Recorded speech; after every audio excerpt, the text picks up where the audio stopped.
Hello, everyone, and welcome to Petite to Queen's Claim Your Career Crown podcast. I'm your host, Lynn, and today I'm joined by our wonderful guest in purple hair and everything, Randi Roberts. And we're going to be talking about why you deserve it, how to love your work and achieve your goals. So, Randi is an amazing woman. She's an executive and career life coach. She is all about helping professionals become re-energized by their work and attain career fulfillment without compromising on what matters most. She knows the importance of finding balance in her coaching, giving you the push you need to take action and overcome obstacles while simultaneously holding space for you when you need a pause to breathe. So after spending 30 years in the corporate world, Randi has walked the same path as her clients. She dives into discussions on accomplishments, competing priorities, promotions, leading, motivation, and making you happy, both with her clients and her own podcast, the Fulfilling Career Happy Life podcast. When Randi is not working, you can find her recharging her batteries by spending time outdoors, practicing yoga, reading, or catching up with friends. Randi, I am really excited to have you on the show today. Thank you so much for coming. Thank you for having me, Lynn. It's a pleasure to be here. All right. And for those of you who are joining us for that very first time, before we dive into this fascinating conversation, please, if you love the show, take this moment to subscribe to Claim Your Career Crown wherever you get your podcasts so you don't miss a single episode. And once again, if you love the show, please share it with your friends, your family, your peers, and take that time to give us a 5-star review. We would very much appreciate it.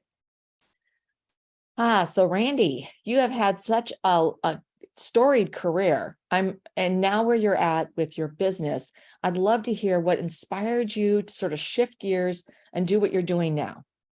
Yeah, I consider myself so fortunate because I have had 2 careers that I have absolutely loved. And my first was in pharmaceuticals, a more traditional business track, working for big corporations, working my way up from sales rep all the way up to running $1 billion business in the US market for one of the biggest companies in the world. And one of the things that I always loved about pharma, Lynn, was it enabled me to tap into what's always been important to me from the time I was a kid, which is doing some good while I'm doing well, which sounds trite, but it's just true for me. I really need to know that I'm making a difference. And in pharma, the reason it felt like home for so long was because that's what that industry does. The medications they make, the devices, the solutions extend lives, improve health outcomes, just do good for society. Now, the industry takes some hits, and I'm not going to spend time defending it, but it's true for that industry. And for a long time, that's why it felt like home for me. And then it felt like one day that wasn't true anymore. And I think the reason was I got so high up in a big, complex organization that had its own gravity that I was really spending a lot of my time internally focused, and I had lost touch with the good we did for patients. And so it just, I don't know if it was a mid-career crisis, what it was, but it was time for me to really take stock, and I was almost forced to do it. And this is kind of the analogy I use, which is I went from 30 years of jumping out of bed every morning before the alarm to hitting the snooze button. And when you find a drastic change like that for yourself, you owe it to yourself to really look at what's going on. And I realized I wasn't as in touch with the doing good anymore. And so I made a radical shift, started my own business, now have, a very successful second career that I absolutely love. And the way I do good now is to help other people achieve their goals. And it's just every bit as satisfying to me and fits me in so many ways at this point in my life, and has taught me so much that I'm able to bring to my clients about knowing what's right for you in the different seasons of your life. if that makes sense. So that's a lot of words to answer your question, but hopefully it does answer your question. No, absolutely. And I know how you are when you do, there's that point where you something's just not the same anymore and you need to make a shift. And I think that occurs at various stages of our lives for various reasons. And so if we really get into that, how do you, really get to that point where, you are loving your work and as you are also achieving your goals? I'd love to hear about how you work with people on that. Yeah, absolutely. And I think, I'm very passionate that both sides are important and both sides are possible, because people that are goal oriented, as so many of my clients are, sometimes we can blindly set that goal and put our heads down and work so hard towards it. And when you get, and it might be a long-term goal, it might be 10 years. By the time you get close to it or even achieve it, is it still the right goal? Is it still the thing that's going to make you happy? And I have some clients that have found themselves in that situation and gone after the thing and achieved it, and then realized one day, wow, this isn't really what I thought the experience was going to be like. And it takes courage to look at that. And I think, you know, if there is a key to success in some of the work that I do with a lot of clients, it's around being willing to ask those hard questions about, am I still working towards the right thing? Do I need to take a look at who I am at this point in my life differently? And that can be really scary. I mean, I had a 30-year career in pharma and I loved it so much. And if you had asked me even a year or two before I made that pivot about would I ever do anything else, I would have said no. I was holding on for dear life because I loved it so much. And it was hard and it did take courage. And you know, sometimes life intervenes a little bit and Yeah. something else sort of shoves you in a little bit different direction. But as I say, like, never waste a good crisis. When that happens, when you are forced to change direction for whatever reason, create an opportunity out of it and look at what's the best course for you. Clean slate, just starting from scratch now, what would I be doing today? Because in some ways, the rest is sunk cost, to borrow from a business way of thinking about it. And, we I think I think we are well served to really ask those hard questions, maybe even every couple of years. What's important to me now?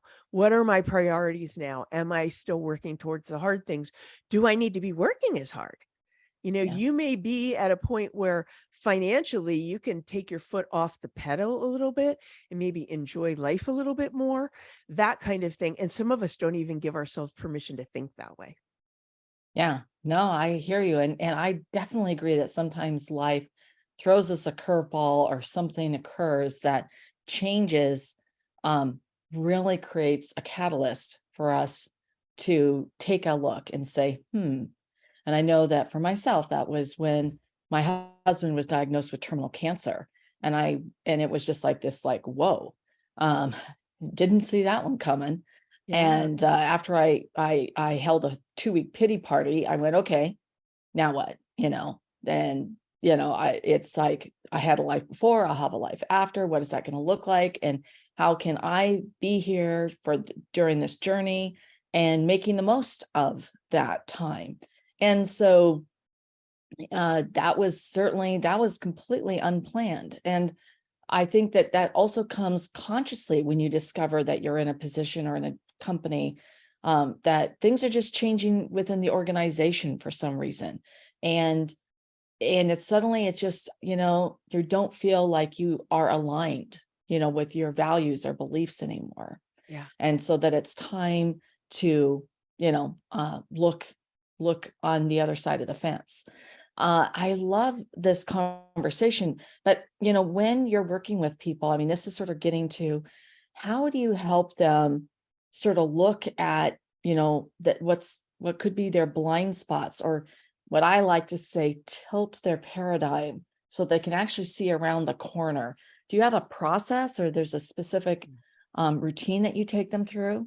Yeah, I do. And I think it's a really great question, because one of the reasons that people will seek out coaching, or the reasons they seek out a podcast or they read leadership books or things, is because we all need to get out of our heads a little bit. Yeah. And I think the biggest challenges we have in our lives are very difficult to solve ourselves. And look, I'm a huge believer in coaching, but it's interesting. I'm not a believer in coaching because I am a coach. I am a coach because I believe so much in coaching. And I used to like hold back and not talk about it because it felt self-serving.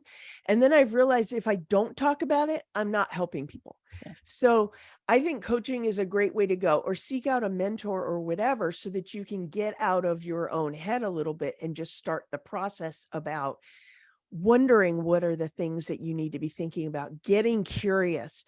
Asking some questions and talking to somebody else is often the best way to shift from judgment and having made a decision to curious and what might be the best out there. So your question was, do I have a process? And I actually have many processes. The way my career as a coach has evolved, and I've had my own business for over 5 years now, is I've developed what I call my sort of bag of tricks, and different tools and different exercises and things. And something may come up organically that I sense a client needs something, and I may develop a tool for it. And then it becomes part of that bag of tricks, and they get applied in a different way for every client. So I'll give you an example. I have a client that actually I met with earlier today, and he's at a point where he's wanting to make a career pivot, and he's not really 100% sure what the future looks like. And he's part of, as a result of that, is he's not entirely sure how to tell his own story. And so we're going through an exercise now that I call a personal value proposition, Oh, which is kind of a questionnaire that he takes himself through. I've developed it. He takes himself through, puts his thoughts down. We go over it together at our next session. And really what it does is it helps him take inventory of all the things he's done. Now, the jobs are easy. We could look at our LinkedIn profile. We could look at our resume. The jobs are there, but it's really going to the next level of that. What are the ways that you have offered value, that you've contributed through each of those jobs? What are the things, the special sauce that you offer that's led you from one job to the other? And then what are all the things that you've done that aren't on a resume? So for example, that he was an Eagle Scout. This was a long time ago, yeah. but there were a lot of things that lead to leadership skills and whatever involved in that. You shared that you found yourself in a caregiver role, and my guess is having to be a strong advocate for your husband at that time and probably holding your family together. If we were to mine that, what are the things there that might apply to the way you would tell your own story? So that's sort of one example of an exercise that I take people through, because what I find, and you may find this with your clients too, Lynn, people don't give themselves credit Yes. for the wealth of what they got to offer. Yeah. And so sometimes just me asking the questions and them really thinking about it, it helps them appreciate who they are, what they offer, and tell their story in such a compelling way that everything changes. Yeah. No, I agree. I have something that's similar as a sales strategist, but it's called the value vault.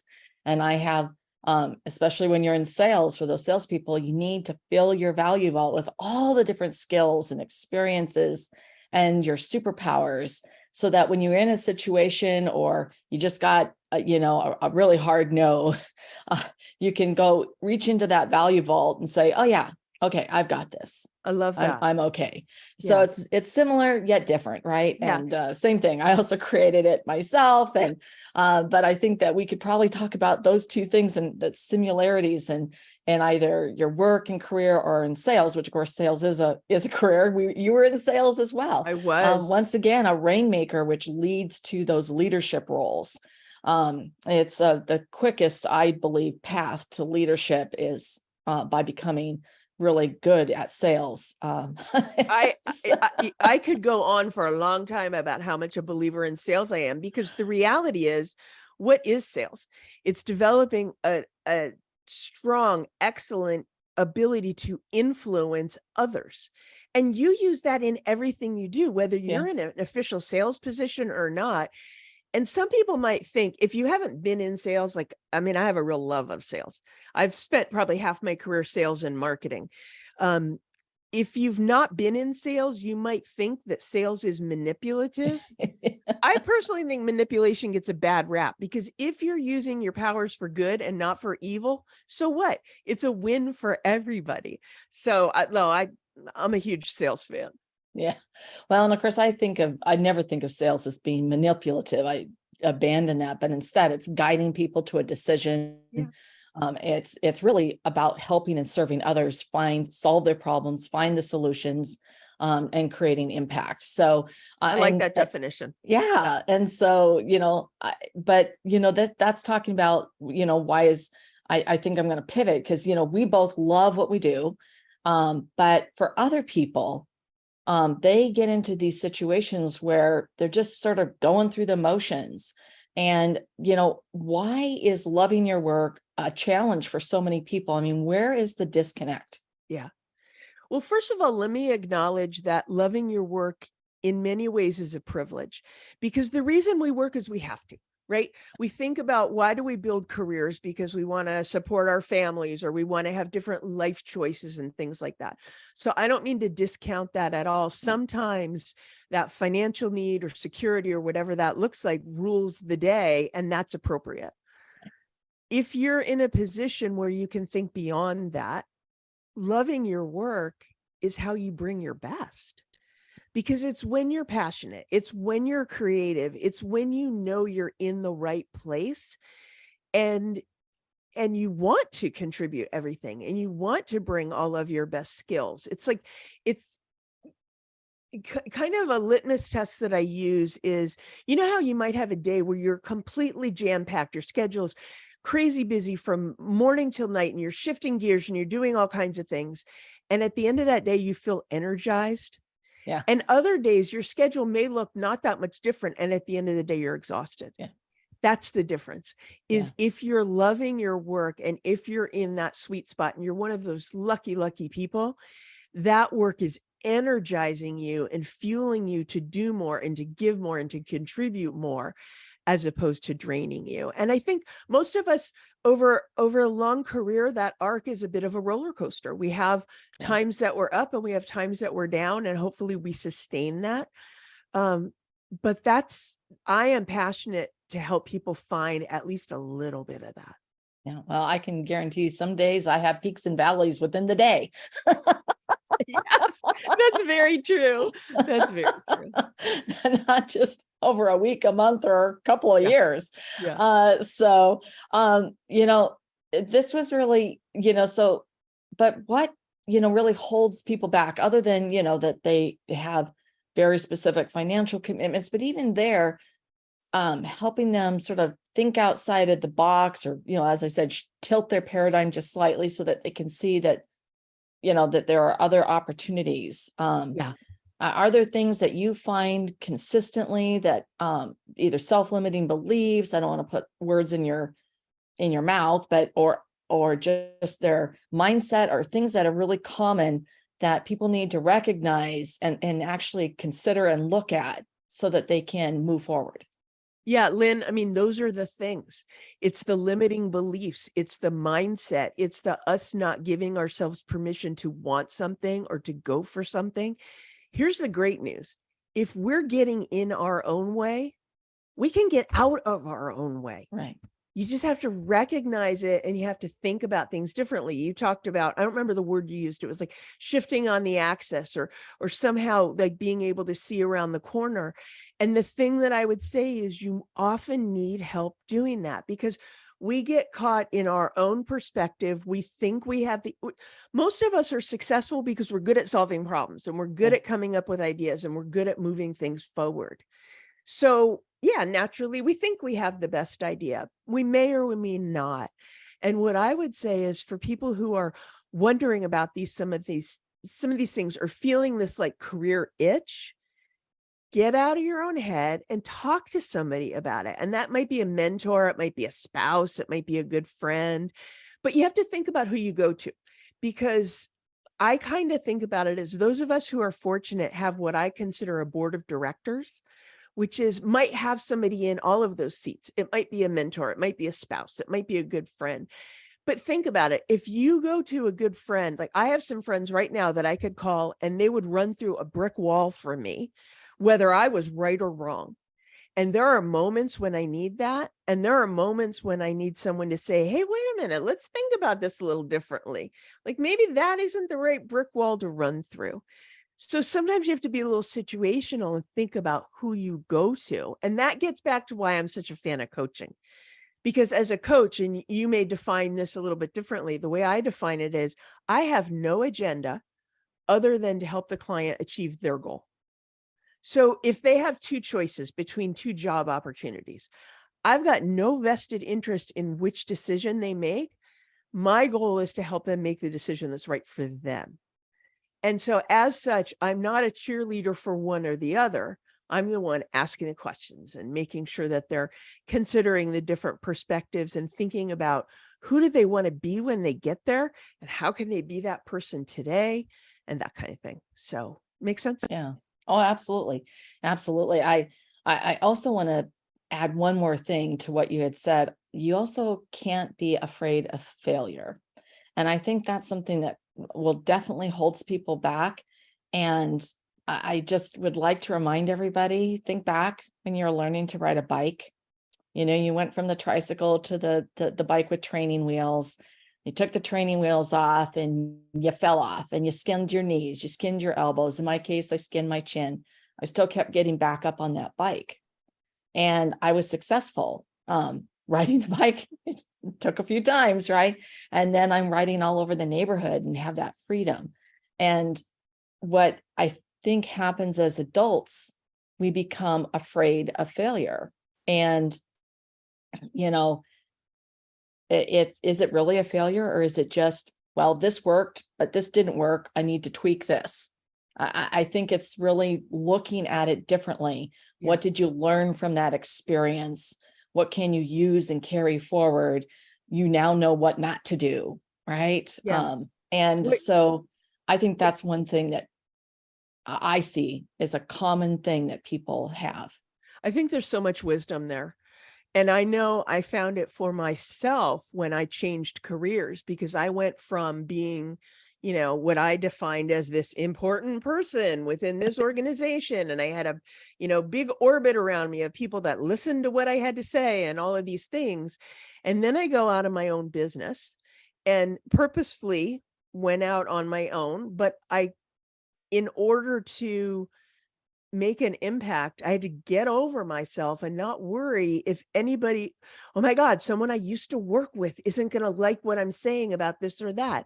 Once I got okay with that, I could speak very powerfully to the right people that needed that message, as opposed to watering it down and worrying so much about what other people think. So I think that fear of failure, it's like, yeah, you could define it differently. You could just be okay with it, whatever it is. It's, all the things people say about resilience. It's how you pick yourself up and move on and get out of your own way. Yeah. Dust yourself off, just like Captain Marvel when she spins out on the falls off the rope or whatever it is, right? She just gets back up. Yep. So what should listeners who've been tuning in and they're turning on, they really like this, what should they do next to love their work while achieving their goals? Well, I actually have a resource that I can offer if it's helpful for people, because one of the things that I really encounter a lot is people will come to me and say, something's not right anymore, but I have no idea what it is. And I'm a big proponent of, if you don't know what the problem is, you don't know if you're fixing the right thing. Yeah. Oh, yeah. You might be able to make some shifts right where you are. You might not have to change jobs, that kind of thing. So there's a resource that's available on my website called the Career Satisfaction Assessment. It just lays out 8 different dimensions of what it might be that's not working so well anymore, what is still working well. So you have an idea of where to start on fixing some of these things. And there's 2 options. You can take yourself through it if you like, or on my own YouTube channel, Fulfilling Career Happy Life. There's a workshop that I can take people through it if they prefer. So that often can be a great place to start, again, to make sure you're fixing the right problem. Yeah. Absolutely. If you don't know what that is, you're just throwing mud against the wall. Exactly. And you may, if again, the problem is in your mindset, if you're getting in your own way, wherever you go, you take that with you. Yeah. So let's get to the bottom of it. Let's figure it out. The solution sometimes is easier than you think. Yeah, absolutely. So, Randi, is there anything you wish I'd asked you today? I think if I had any message, it would be around people giving themselves permission to listen to that little voice that may not be as satisfied as it was. It can feel really scary because, like, once you open that box, can you close it again? But what's on the other side could be so fantastic. And again, like in a world where something isn't fitting right anymore, but you can't change jobs. Okay.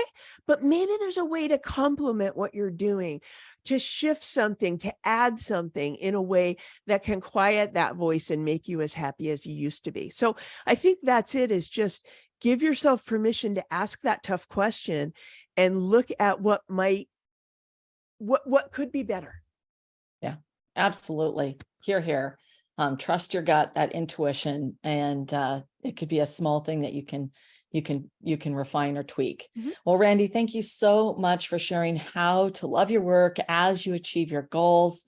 It's been a powerful conversation. I know our listeners are going to want to know more about you and where they can find you. Absolutely. Thank you for asking. My website's probably the best place to find me. It's Randi, Randi, Roberts, Roberts, coaching.com. That career satisfaction assessment I mentioned is there in the resource section. And my email is randy@randirobertscoaching.com, or my own podcast or YouTube channel, which is Fulfilling Career Happy Life. So there's a few different ways you can find me, and I appreciate you asking.